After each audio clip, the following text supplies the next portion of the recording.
नमः सिद्धेभ्यः। आदरणीय अध्यक्ष महोदय, सभा में उपस्थित विशेषज्ञ विद्वान, मुख्य अतिथि एवं उपस्थित समस्त साधर्मी जन, वीतरागता सर्वज्ञता और हितोपदेशिता विषयक यह संगोष्ठी में सर्वज्ञता के विषय पर अपना ये सत्र चल रहा है। सर्वज्ञता की जब हम बात करते हैं तो एक सीधी बात जो हमारे ध्यान में आती है और कल भी हम सभी ने सुनी थी, चर्चा करी थी कि संपूर्ण लोकालोक को जो एक साथ एक समय में जानता है, वो जानना, वो पर्याय, वो अवस्था, वो है सर्वज्ञता। और जो ऐसा जानते हैं वे हैं सर्वज्ञ। पर क्या हमारे चित्त में कभी ये बात, ये जिज्ञासा खड़ी हुई कि अरे वे सर्वज्ञ भगवान बनते कैसे हैं? भगवान महावीर सर्वज्ञ हैं, भगवान आदिनाथ सर्वज्ञ हैं, अनंत अनंत सिद्ध भगवान सर्वज्ञ हैं, पर ये आखिर सर्वज्ञ हुए कैसे? क्या ऐसी शक्ति थी, क्या ऐसी सामर्थ्य थी, क्या ऐसी वस्तु थी, क्या ऐसी प्रभुता थी कि जिसके आधार से या जिस प्रक्रिया से उनको सर्वज्ञता प्रकट हुई? आप कह सकते हैं कि अरे भैया, सर्वज्ञता प्रकट करने की क्या बात करते हो? आत्मा तो सिद्ध समान है।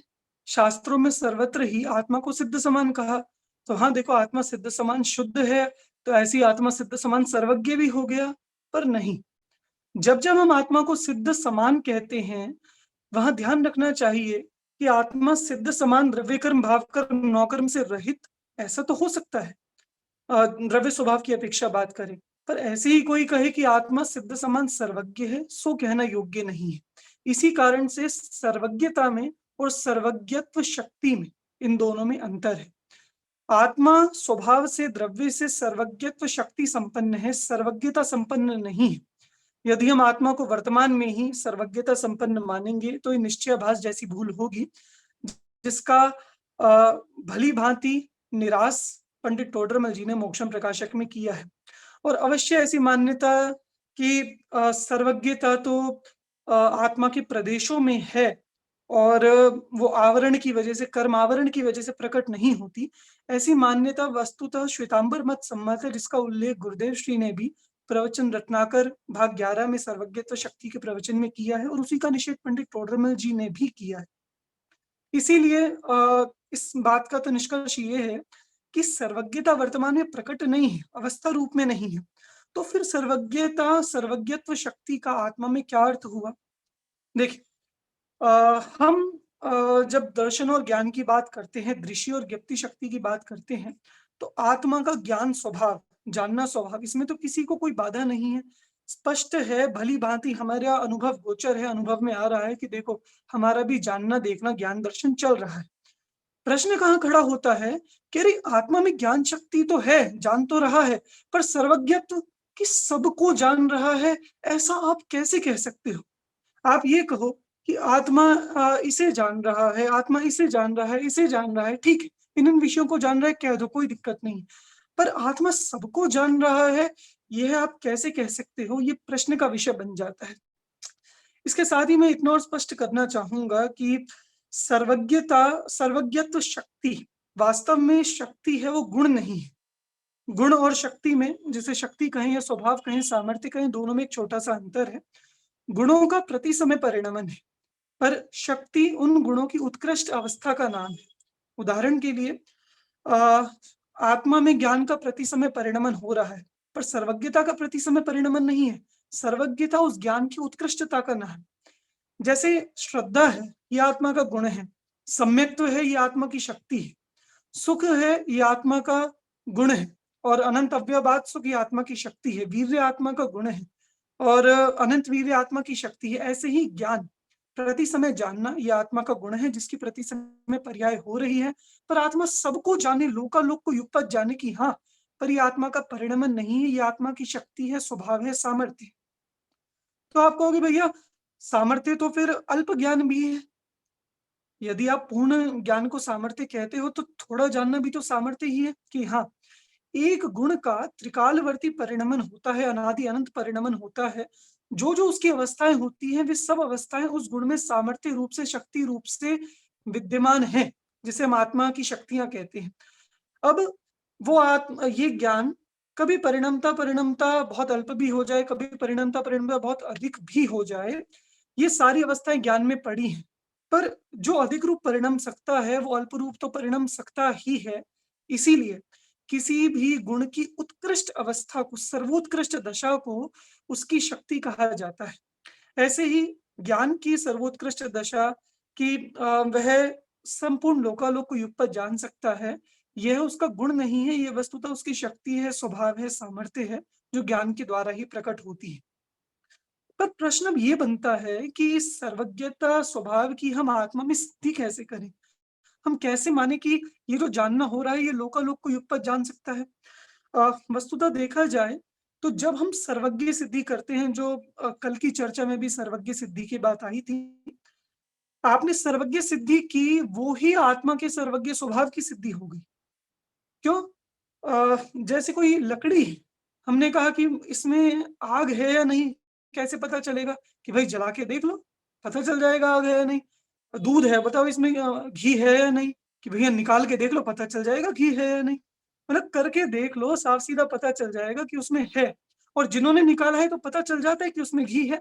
ऐसे ही जब सर्वज्ञता की सिद्धि हो गई कि इस विश्व में, इस लोक में सबको जानने वाला कोई जीव हो सकता है, एक युगपत जानने वाला जीव हो सकता है, अनंत भगवान हो सकते हैं, तो ये किसके आधार से कौन जान सकता है? ऐसी सामर्थ्य किसमें है कि जीव जानता है, पुद्गल जानता है कि जीव ही जानता है? तो वस्तुतः तो सर्वज्ञ सिद्धि के माध्यम से ही आत्मा की सर्वज्ञ स्वभाव की सिद्धि हो ही जाती है। इसलिए जब हम सर्वज्ञ सिद्धि के प्रकरण में जाते हैं, पर अब सर्वज्ञ सिद्धि कैसे करोगे? कि मैं उसकी पूरी चर्चा नहीं करूँगा, आपने कल भी सुनी होगी, पर एक विशेष बात उसके संबंध में ज़रूर कहूँगा। सर्वज्ञ सिद्धि के लिए आप्तमीमांसा की 3 कारिकाएँ आई, चौथी, 5वीं और छठी। इसमें छठी कारिका में विशेष सर्वज्ञ सिद्धि की गई है। 5वीं कारिका में सामान्य सर्वज्ञ सिद्धि सिद्धि की गई है और चौथी कारिका में सर्वज्ञ स्वभाव की सिद्धि की गई। वास्तव में आप सर्वज्ञ स्वभाव की सिद्धि के बिना सर्वज्ञता की सिद्धि कर ही नहीं सकते। क्यों? अब जब हमने कहा कि आत्मा लोक देखिए वहाँ जो हेतु दिया कि हम दोषों की बात नहीं करेंगे, आवरण की मुख्यता से बात करेंगे कि आवरण का भी अभाव होता है। कैसे? कि आवरण की विशेष हानि देखी जाती है, इससे हमें पता चलता है कि इस आवरण की संपूर्ण हानि भी संभव है। देखो, किसी जीव में तो अक्षर का अनंतवा भाग ज्ञान भी देखा जाता है, बहुत अल्प ज्ञान भी देखा जाता है। मनुष्य गति में भी किसी में बहुत अल्प ज्ञान है और अभ्यास करते-करते किसी में विशेष ज्ञान हो गया। मेरा प्रश्न है कि उसमें विशेष ज्ञान कैसे हुआ? क्या आप कहोगे अभ्यास के माध्यम से हुआ? हाँ, अभ्यास के माध्यम से हुआ, पर उसमें खुद में ऐसी सामर्थ्य थी ना कि वो इतना जान सके, इतना दिव्य ज्ञान कर सके। तो जब खुद के अभ्यास से ज्ञान इतना बढ़ सकता है, तो योग्य अंतर्मुख अभ्यास से ज्ञान इतना भी बढ़ सकता है कि जो ज्ञान की उत्कृष्ट सामर्थ्य है कि वो लोकालोक को जान सकता है। और ऐसी सामर्थ्य, ऐसा स्वभाव, ऐसी शक्ति स्वयं आत्मा में ही है। जिसने पुरुषार्थ किया उसको प्रकट हो गई, जिसने पुरुषार्थ नहीं किया उसको प्रकट नहीं हुई, ये अलग बात है। पर कोई पुरुषार्थ करे या ना करे, शक्ति तो सब जीवों में है, सामर्थ्य सभी जीवों में है, इसी का नाम जीव की सर्वज्ञत्व शक्ति है। हम आत्मख्याति के माध्यम से इसमें बात करें जहाँ मुख्य रूप से सर्वज्ञत्व शक्ति की बात आई है। विश्व विश्व विशेष भाव परिणत आत्म ज्ञानमयी सर्वज्ञत्व शक्ति। यहाँ ये बात तो सरल है ही कि संपूर्ण विश्व के विशेष भावों को जानने रूप, और जो विशेष बात यहाँ आई है, वह है कि आत्म ज्ञानमयी सर्वज्ञत्व शक्ति। ये क्या बात करते हो? सर्वज्ञत्व शक्ति तो सबको जानती है ना, आत्म ज्ञानमयी कैसे कहते? तो इसके लिए मैं कहूँगा कि प्रवचन रत्नाकर गुरुदेव श्री के प्रवचन अवश्य देखने चाहिए। वहाँ गुरुदेव श्री ने 2 हेतु दिए हैं जो मैंने अपने लेख में भी सम्मिलित किए हैं, कि इसको आत्म ज्ञानमयी क्यों कहा गया? पहली बात, सर्वज्ञ भगवान लोकालोक को जानते हुए भी वेदन, अनुभवन, लीनता आत्मा की ही करते हैं, लोकालोक का वेदन नहीं करते, इसलिए वस्तुतः तो ये आत्मज्ञानमयी ही है। और दूसरी बात, आत्मज्ञानमयी कहने का जो हेतु है कि लोकालोक को जानने से सर्वज्ञता प्रकट नहीं होती, पर आत्मा को जानने से और आत्मा में ही लीन रहने से सर्वज्ञता प्रकट होती है। जब स्वयं की ऐसी सामर्थ्य का भान होता है कि मैं सर्वज्ञत्व स्वभावी हूँ, मेरे में सर्वज्ञत्व शक्ति है, ये सम्यक दर्शन है। ऐसी आत्मा को जानते हैं, सम्यक ज्ञान है और ऐसी आत्मा में लीनता हो जाती है, जिस माध्यम से वीतरागता पूर्वक ये सर्वज्ञता प्रकट हो जाती है। ये लीनता, ये चारित्र है, ये सम्यक दर्शन ज्ञान चारित्र पूर्वक ये सर्वज्ञता आत्मा में प्रकट होती है। तो इसलिए सबसे पहला इसका भान है सर्वज्ञत्व शक्ति का निर्णय। और मैंने अपने लेख में एक संक्षेप में कुछ बिंदु लिखे हैं कि सर्वज्ञत्व शक्ति के निश्चय से क्या लाभ है। मैं बस उनको यहाँ पढ़ देता हूँ, उनका विस्तार नहीं करूंगा। सर्वज्ञत्व शक्ति की प्रतीति होने से, भान होने से, अनंत सामर्थ्य का भान होने से दीनता समाप्त हो जाती है। आत्मा के यथार्थ स्वरूप के निर्णय से श्रद्धा दृढ़ होती है। आत्म स्वरूप की महिमा विशेष आती है। सर्वज्ञता स्वभाव के जानने से अंतर्मुखी पुरुषार्थ विशेष होता है। वर्तमान प्रकट ज्ञान का अभिमान नहीं आता। वर्तमान प्रकट ज्ञान के संबंध में भी ध्यान रहे कि वर्तमान में जो हमारा मतिशुद्धाधिक प्रकट ज्ञान है, वास्तव में जो आत्मज्ञान प्रकट हुआ, क्योंकि सर्वज्ञत्व शक्ति को आत्मज्ञान नहीं कहा गया है, तो वर्तमान का मतिशुद्ध ज्ञान उसी सर्वज्ञता का अंश है। और इसका प्रमाण कसाई पहाड़ की पहली गाथा की टीका में दिया गया है, वो भी मैंने अपने लेख में सम्मिलित किया है। हमारा ज्ञान बढ़ाने का अभिप्राय नहीं रहता, ज्ञान को निर्मल करने का अभिप्राय रहता है। प्राप्त ज्ञानों में मिथ्या संतोष नहीं होता। अनंत पदार्थों को जानने पर भी राग द्वेष नहीं हो, इसलिए पर पदार्थ में इष्ट अनिष्ट बुद्धि छूटती है।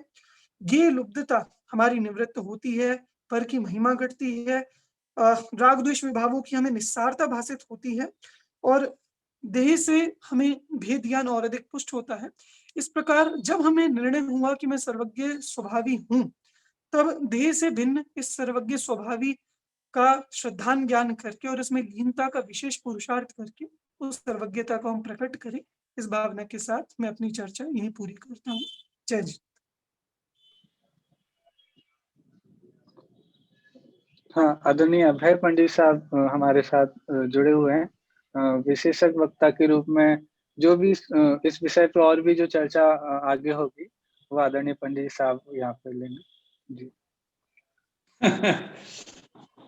अपने ही बच्चे जब बोलते हैं और बहुत अच्छे रिसर्च करके बोलते हैं तो कुछ सवाल जवाब करने का मन नहीं होता, लेकिन विषय और अधिक खुले इस दृष्टि से कुछ बिंदु उठाए जा सकते हैं।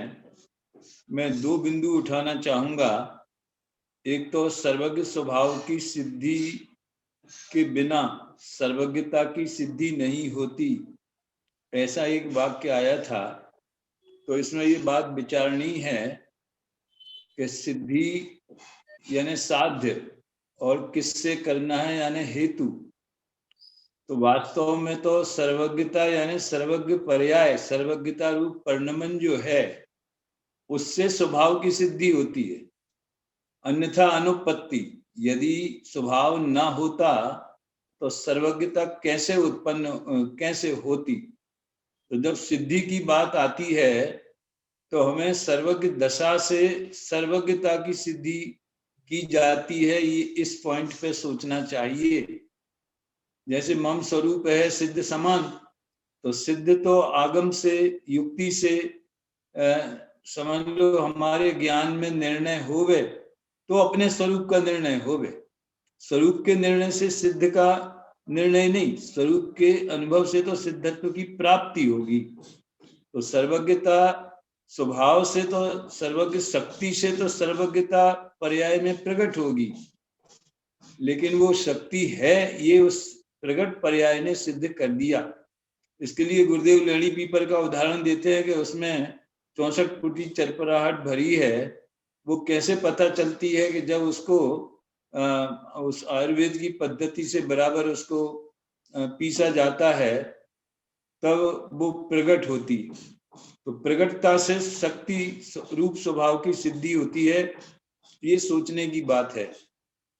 दूसरा, आत्मज्ञान मई सर्वज्ञ सिद्धि जो लिखा है, तो आत्मज्ञान मई और सर्वज्ञ ये दो बातें एक साथ कहने का उद्देश्य क्या है। शायद उन्होंने गुरुदेव के सर्वज्ञ शक्ति पर प्रवचन सुने होंगे। तो जहां तक मेरा आइडिया है कि वो सर्वज्ञता रूप परिणमन में आत्मा ही परिणमता है, लोकालोक झलकता है। इसमें लोकालोक के साथ कोई भी लेना देना या स्पर्श नहीं है। उसके अपन वो भजन में गाते हैं ना, गे झलकते हैं ज्ञान की कला में, तू ही तो ऐसा कलाकार है, सृष्टि को पीता फिर भी अछूता, तुझमें ही ऐसा चमत्कार है। तो वो चमत्कार ज्ञान का है, लोकालोक का नहीं। इस पॉइंट को उभारने के लिए आत्मज्ञानमयी सर्वज्ञ शक्ति की बात की गई है। और भी इसका अर्थ हो सकता है कि उस बात तो वही है कि वो सर्वज्ञ रूप पर्याय भी परमार्थ से तो अपने स्वरूप को ही प्रकाशित कर रही है। तुम्हारा चित्त प्रकाश कैवल्य, कहें तुम ज्ञायक लोकालोक, तो वो लोकालोक को जानकर उसने अपने स्वरूप का ही प्रकाशन किया है, इसलिए वो आत्मज्ञानमयी है। बजाय इसके कि आत्मा को जानने से हुई है। जानना तो वो तो पूर्व पर्याय है, वर्तमान में ही आत्मा को जानती हुई। और जैसे छद्मस्त जानते हैं वैसे नहीं, अब लोकालोक को प्रकाशित करके वो अपने स्वरूप को ही प्रकाशित कर रही है, क्योंकि ये उसकी सामर्थ्य है, उसका स्वरूप है। वैसे ऋषभ के बारे में कुछ कहने की जरूरत, बहुत अच्छी रिसर्च करते हैं और जरूरत पड़ती है तो मैं भी उनकी हेल्प लेता हूँ। अभी आप चर्चा आगे बढ़ाएं। नहीं, वो ऋषभ जी से आपके बोलने पर ऋषभ जी का भी तो एक वो कमेंट ले लो। ले लो, अभी तो आपका काम है। मेरे अंदाज से उनने जो है ना गुरुदेव श्री के ही उसमें बोला था कि गुरुदेव ने दो तरह से आत्मज्ञानमयी कहा है, तो वो फिर से एक बार वो बताएं ऋषभ जी। जी भाई साहब, मैं इसको सप्रमाण ही बताता हूँ। प्रवचन रत्नाकर भाग 11 पृष्ठ 205, उसमें गुरुदेव श्री ने आत्मज्ञानमयी के लिए दो हेतु दिए हैं। पहला उन्होंने बताया कि सर्वज्ञता में लोकालोक का वेदन नहीं होता, वेदन आत्मा का ही होता है, इसलिए वो तन्मयता आत्मा की ही होती है, इसलिए उसे आत्मज्ञानमयी कहा। और सर्वज्ञ शक्ति की पूर्णता वो आत्मज्ञान पूर्वक ही होती है, आत्मज्ञानमय ही होती है, जो सर्वज्ञता की प्रकटता होती है। तो इस अपेक्षा भी उन्होंने सर्वज्ञ शक्ति को आत्मज्ञानमयी ऐसा नहीं, तुम वो पढ़ के सुना रहे ना, पढ़ के सुना रहे गुरुदेव का वचन? नहीं, मैंने उसमें सार रूप में लिखा था, पढ़कर भी ठीक है, मेरे सामने खुला हुआ। गुरुदेव अनेक एंगल लेते हैं। हाँ, बस कौन सा ज्यादा फिट होता है इसका भी अपन विचार कर लेते हैं। भाई साहब, जो अभी आप अपना जो मोक्ष मार्ग प्रज्ञापन चूलिका चल रही थी ना प्रवचन सार में, उसमें 240 या 241 नंबर की गाथा में उन्होंने मोक्ष मार्ग को भी आत्मज्ञानमयी सिद्ध किया। और वो ये कह रहे थे कि आगम ज्ञान, तत्वार्थ, सिद्धांत, संयत तत्व, इनका युगपत्ता होने पर भी आत्मज्ञान नहीं है तो अकिंचित कर है। तो आत्मज्ञानमयी मतलब मोक्ष मार्ग भी आत्मज्ञानमयी है, केवल ज्ञान भी आत्मज्ञानमयी है और मोक्ष भी आत्मज्ञानमयी है। मतलब आत्मज्ञान सर्वत्र व्यापक है। बहुत सुंदर। मैं कहता हूँ सर्वज्ञता भी आत्मज्ञान है, वो तो कहा ही ना, सर्वज्ञत्व शक्ति और सर्वज्ञता दोनों आत्मज्ञानमयी है। एकदम सही है। ठीक है बेटा, आप आगे बढ़ाओ।